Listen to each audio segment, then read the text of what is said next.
Hello my friends, आप सुन रहे हैं हमारी कहानी डेविल सेडक्शन एपिसोड 5। कहानी का टाइटल है आप बहुत बुरे हो। सच में एक घना जंगल जहाँ कोई भी और नहीं था, जहाँ कोई शोर शराबा भी नहीं था। अभिमन्यु थोड़ी देर तक चारों तरफ देखता है, फिर अपने हाथ से कुछ करता है जिससे वो जंगल ही कहीं गायब हो जाता है और उसकी जगह एक प्यारा सा व्यू, एक बड़ा सा एरिया जहाँ पे झरने के पानी बह रहा था। शाम का वक्त था, इसलिए बहुत सारे जुगनू भी थे। यहाँ पे दो तरह के जुगनू दिखाई दे रहे थे, एक तो येलो और दूसरा पिंक। ये नज़ारा देखने में काफ़ी आकर्षक था। अभिमन्यु वहाँ गया और एक पत्थर के ऊपर से लेट जाता है और आंखों को बंद कर लेता है। उसे एक जुगनू मिल रहा था इस जगह पर। कुछ टाइम के बाद जब रात बढ़ने लगी तो उठकर घर की तरफ चल दिया। वो जैसे ही घर में आया उसने देखा चाहत पूरे घर में इधर उधर दौड़ रही है और शेरा उसे रोकने की कोशिश कर रहा है। शेरा, चाहत बेटा वो मुझे दे दो, अगर वो टूट गया तो अभिमन्यु नाराज़ हो जाएगा। चाहत, नहीं एसार, ये कितना प्यारा है, ये तो मैं ही अपने पास रखूंगी। यही सब बोलते हुए चाहत भागे जा रही थी। अचानक से भागते हुए उसका पैर कारपेट पे फंस गया और उसके हाथों से वो चीज़ नीचे ही गिरने लगी। इससे पहले वो चीज़ गिर पाती कि अभिमन्यु ने उसे पकड़ लिया। अभिमन्यु की नज़रें जैसे ही उस चीज़ पर पड़ी, उसकी आंखें गुस्से से लाल हो गई और वो अपनी लाल आंखों से चाहत को ही देखने लगा। चाहत डर गई अभिमन्यु के इस रूप को देखकर। अभिमन्यु गुस्से में अपनी लंबे लंबे कदम बढ़ाते हुए चाहत की तरफ बढ़ने लगा और उसकी वहाँ पकड़ पर और भी ज़्यादा गुस्सा होने लगा। वो अपने हाथों की मुट्ठियों की पकड़ और भी कस चुका था। उसने जबरदस्ती अपने रूम में ले जाने लगा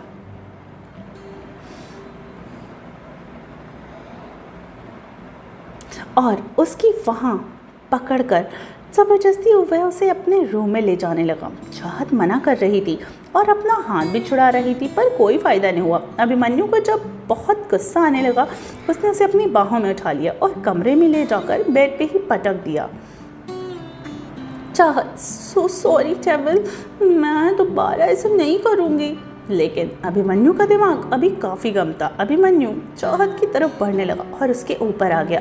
अभिमन्यु झुककर चाहत को बहुत ही वाइडली उसके गले में और किसेस एंड बाइट्स करने लगा।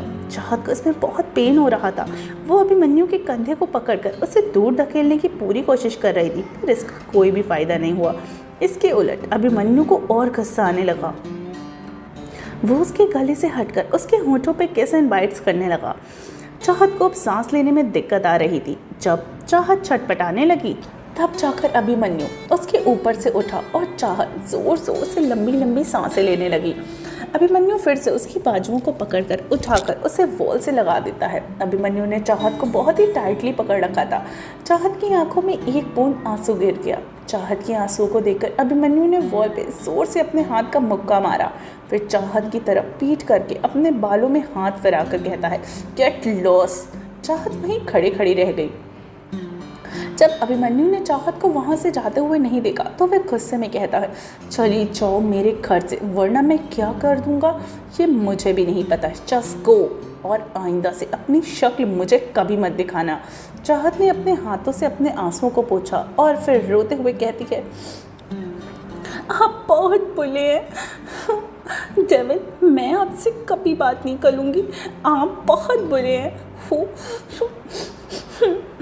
बोलकर वो वहाँ से रोते हुए ही चली गई और वो नीचे आई तो एसार ने उसे रोकने चाहा, लेकिन चाहत नहीं रुकी और दौड़ते हुए ही घर से बाहर चली गई। वो ऐसे ही भागते भागते काफ़ी दूर चली आई थी। वहीं समय जी, कर्ण और सभय जी पहुँच गए थे। वो जेट से उतरकर कार में बैठ गए और चले आए। कुछ टाइम के बाद वो लोग एक घर के सामने रुके। उस घर के चारों तरफ पानी था, बस गेट को छोड़कर। वो तीनों उस घर के अंदर चले आए। अंदर एक बड़ा सा हॉल था। तभी वहाँ से एक आवाज़ आई, आ गए तुम लोग, मुझे पता था, चलो मेरे साथ। वो तीनों ये सब सुनकर हैरान हो जाते हैं। वो तीनों अंदर बढ़ गए। वहाँ एक औरत बैठी हुई थी। समय जी ने कहा, अम्मा। उस औरत ने अपना चेहरा उठा लिया। वे औरत पानी में जो बीचों बीच बैठी हुई थी। उसने हंसते हुए कहा, मैं जानती हूँ तुम लोगों के यहाँ आने की वजह। चिंता मत करो, तुम्हारी बेटी का एक नया रक्षक आएगा। जो उसे हर खतरे से बचाएगा। वो तीनों ये सब सुन के हैरान हो गए। अभय जी तो हैरानी से बिल्कुल पूछ ही पड़े, नया रक्षक, आपका कहने का क्या मतलब है? अम्मा थोड़ा मिस्टीरियस स्माइल करते हुए, अदिति का अंश है उसके साथ। अम्मा की बातें सुनकर कर्ण हैरानी से पूछता है, अदिति ये कौन है और अदिति का अंश, इसका क्या मतलब है? अम्मा जो कहती हैं सब सवालों के जवाब मिल जाएंगे, बस इतना जान लो गलती कर दी अदिति ने। विश्वास की जगह अंधा विश्वास कर लिया उसने, जिसकी कीमत शायद पूरे ब्रह्मांड को भुगतना पड़ सकता है। और फिर समय जी की ओर देखकर, तुम चिंता मत करो, बुरा होगा पर उस बुरे समय में बाहर आने का रास्ता भी होगा।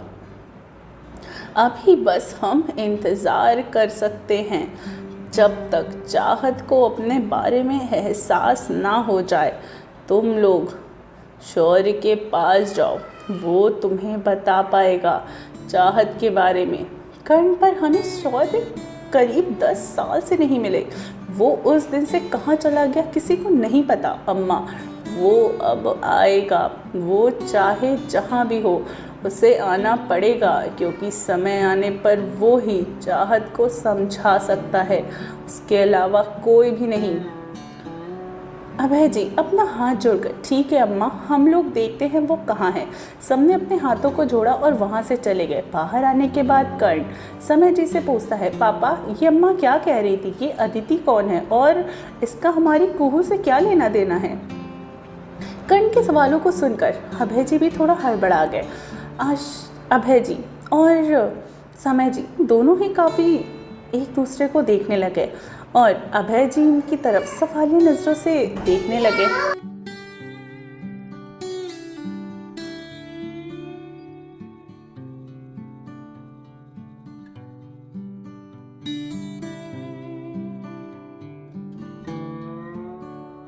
कर्ण के सवालों को सुनकर समय जी थोड़ा हड़बड़ा गए। अभय जी ने भी समय जी की तरफ सवालिया नज़रों से देखने लगे। उन्हें वैसे ही कहा, कर्ण अम्मा ने कहा ना, अभी उनको जानने का सही समय नहीं है। तुम्हें समय आने में सब कुछ पता चल जाएगा, अभी हम बस धैर्य रख सकते हैं। कर्ण ने कुछ भी नहीं कहा, उसे समझ आ गया था कि बहुत बड़ी बात है। उसने खुद से ही कहा, पापा कह रहे हैं तो मुझे इंतज़ार करना चाहिए। फिर वो तीनों कर्ण के वहाँ बने फार्म हाउस में चले गए। अभिमन्यु के रूम पर अभिमन्यु अपने बेड पर बैठकर नीचे किए हुए अपने काम को सोच रहा था और उसके हाथ में एक प्यारा सा ग्लास बॉल था, जैसे शेप वाली एक चीज़ थी। उसने अंदर एक औरत और एक बच्चे को अपने हाथों में उठाकर ऊपर खड़ी हुई थी। ये नज़ारा देखने में काफ़ी प्यारा था। अभिमन्यु का चेहरा मायूसी से भरा। वो एक पल को याद करने लगा जहाँ एक लेडी ने प्यारी सी ड्रेस पहनी हुई थी, वो किसी के पीछे भाग रही थी। अभी रुको रुको, चुपचाप जल्दी आओ मम्मा के पास। आगे एक 5 से 6 साल का बच्चा भाग रहा था। मम्मा मैं नहीं आऊँगा, इतना बोलकर वो हंसने लगा। अभी मैं आखिरी बार बोल रही हूँ, अगर अब तुम नहीं आए ना तो मैं चली जाऊँगी बहुत दूर, फिर ऐसे ही भागते रहना। ये सुनकर वो बच्चा रुक गया और पीछे देखता है जहाँ कोई नहीं था। अभिमन्यु ज़ोर से चिल्लाया, माँ। अभिमन्यु की सांसें बहुत ज़ोर से चल रही थी। उसने खुद को नॉर्मल किया और उस ग्लास के पीस को टेबल के ऊपर रख दिया। तभी उसे चाहत की याद आई। उसने क्या किया था उसके साथ। उसे लग रहा था चाहत अब भी घर पे ही होगी। उसे कहाँ पता था कि चाहत तो कब का चली गई। वो अपने रूम से बाहर नीचे आया। उसने हॉल में देखा जहाँ शेरा परेशानी से टहल रहा था। उसने इधर उधर नज़रें दौड़ाई तो शेरा के पास पहुँच गया। अभिमन्यु क्या हुआ, अब ऐसे क्यों चल रहे हैं? और वो लड़की कहाँ गई? दिखाई नहीं दे रही, ऐसे तो फुदकती रही है चुईया की तरह। शेरा ने उसकी तरफ देखा और पूछा, तुमने क्या कहा है उससे? अभिमन्यु, मैंने किसे क्या कहा? शेरा, चाहत को क्या कहा तुमने? अभिमन्यु ने याद किया उसने चाहत से क्या कहा। उसने हैरानी से शेरा की तरफ देखा और पूछा, कहाँ है वो? शेरा, चली गई वो, तुम्हारे रूम से रोते हुए आ रही थी। क्या किया तुमने? देखो अभिमन्यु, तुम्हारा बाकी इंसानों के साथ कोई भी दिक्कत क्यों ना हो, पर चाहत बिल्कुल भी बुरी नहीं है, वो बहुत अच्छी है। उसके अंदर सिर्फ मासूमियत भरी हुई है। तुमने उसे रुलाकर अच्छा नहीं किया है। अभिमन्यु को अब रिग्रेट हो रहा था, क्यों उसने उसको गुस्सा दिलाया और क्यों वो ये सब उससे गुस्से में कह गया। वो वहीं सोफे पे बैठ गया। वो ऐसे ही बोलने लगा, माना कि गुस्से में कह दिया, पर वो ऐसे कैसे इतनी राज में कहीं जा सकती है। तभी उसके दिमाग में कुछ हिट हुआ। वो हड़बड़ाते हुए उठकर बोला, ओह शिट। शेरा उसके ऐसे हड़बड़ाने से उसे नासमझी में देखने लगा। वो कुछ पूछने था, लेकिन उससे पहले ही अभिमन्यु भागकर घर से बाहर चला गया। चाहत वैसे ही रोते हुए चली जा रही थी। उसने खुद से कहा, डेविल बहुत बुरे हैं, बहुत बहुत बहुत बहुत ज़्यादा बुरे हैं। मैं उनसे कभी बात नहीं करूँगी। उन्होंने चाहत को कितना डांटा। वो और ज़ोर से रोने लगती है। वो जल्दी ही जा रही थी, तभी वहाँ पे झाड़ियों से कुछ आवाज़ें आने लगी। चाहत थोड़ी सी डर गई थी। उसने अपने दोनों हाथों को अपने पास जोड़ लिया और छोटे छोटे कदमों से चलने लगी। तभी उसको लगा कि कोई उसके पीछे से निकलकर हवा की तेज़ रफ्तार से चाहत के पैर कांपने लगे। उसने अपने मन से कहा, गॉड जी, चाहत को बचा लो। चाहत आपकी हर बात मानेगी, अच्छी बच्ची बन के रहेगी, मुझे भूतों से बचा लो। वह ऐसे ही कहते कहते चली जा रही थी। उसने अपना सर नीचे कर रखा था। तभी उसने अपने सामने दो पैरों को देखती है। वो थोड़ा डर जाती है। उसने थोड़ा सर उठा के देखा तो आगे का नज़ारा देखकर तो उसकी हालत पूरी ही खराब हो चुकी थी। आगे का नज़ारा देखकर तो उसकी हालत पूरी ही दुनिया ही खराब हो चुकी थी। आगे का नज़ारा देख उसकी हालत पूरी दुनिया यानी उसकी आगे का नज़ारा देखकर तो उसकी हालत पूरी तरीके से ख़राब हो चुकी थी। उसका मन कर रहा था वो गायब हो जाए। उसके सामने एक शख्स खड़ा था जिसने काले कपड़े पहने हुए थे। उसकी आंखें लाल थी। उसका चेहरा नहीं दिखाई दे रहा था। चाहत उसको ही देखे जा रही थी। वो रात में बाहर चली आई, वहीं घर से बाहर किसी जगह पर बैठ जाती। उसे बहुत रोना आ रहा था, पर वो रो भी तो नहीं सकती थी। उसके हिसाब से अगर वो रोई तो ये भूत उन्हें उठा ले जाएगा। तभी वहाँ पर 4 से 5 काले कपड़े पहने हुए शख्स आ गए। सभी लोगों ने अपने हाथ आगे किए, जिससे वो सब ऊपर की ओर चले गए। चाहत के दिमाग में कुछ ज़्यादा ही अजीब अजीब बातें चल रही थी।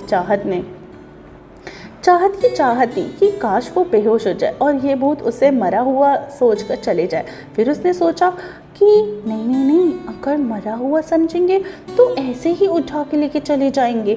चाहत ने तो इमेजिन भी कर लिया था कि 2 लोगों ने उसका पैर पकड़ रखा है, 2 लोगों ने उसके हाथ, और एक आगे से एक पीछे से। सभी ही उसमें से एक ने चाहत का दुपट्टा और एक ने चाहत को पूरी तरीके से। तभी उनमें से किसी एक ने चाहत को झपट्टा मारा। चाहत थोड़ी दूर जाके गिरी। उसके दिमाग में चल रही सारी बातें अब गायब हो चुकी थी। तभी उससे अलग से एक डर ने घेर लिया था। वो वैसे ही बहुत ज़्यादा डरी हुई थी और वो डर के मारे बेहोश भी हो गई। फिर वो सब नीचे उतर आए, चाहत की तरफ बढ़ने लगे।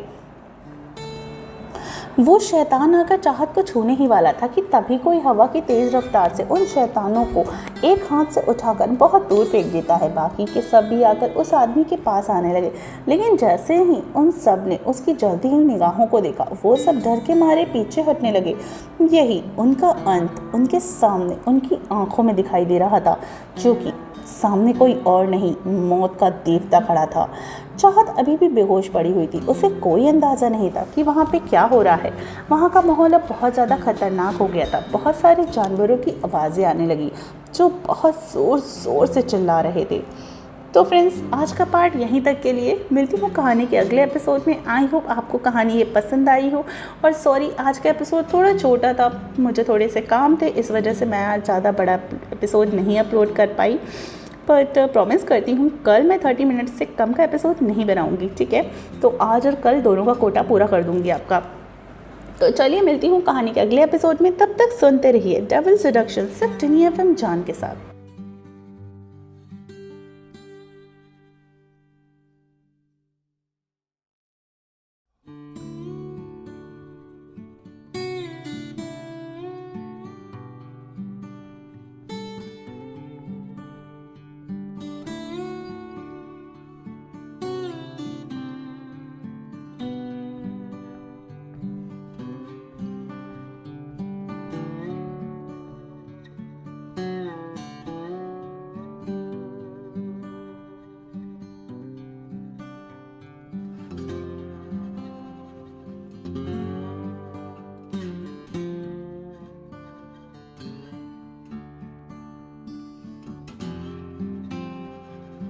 Thank you.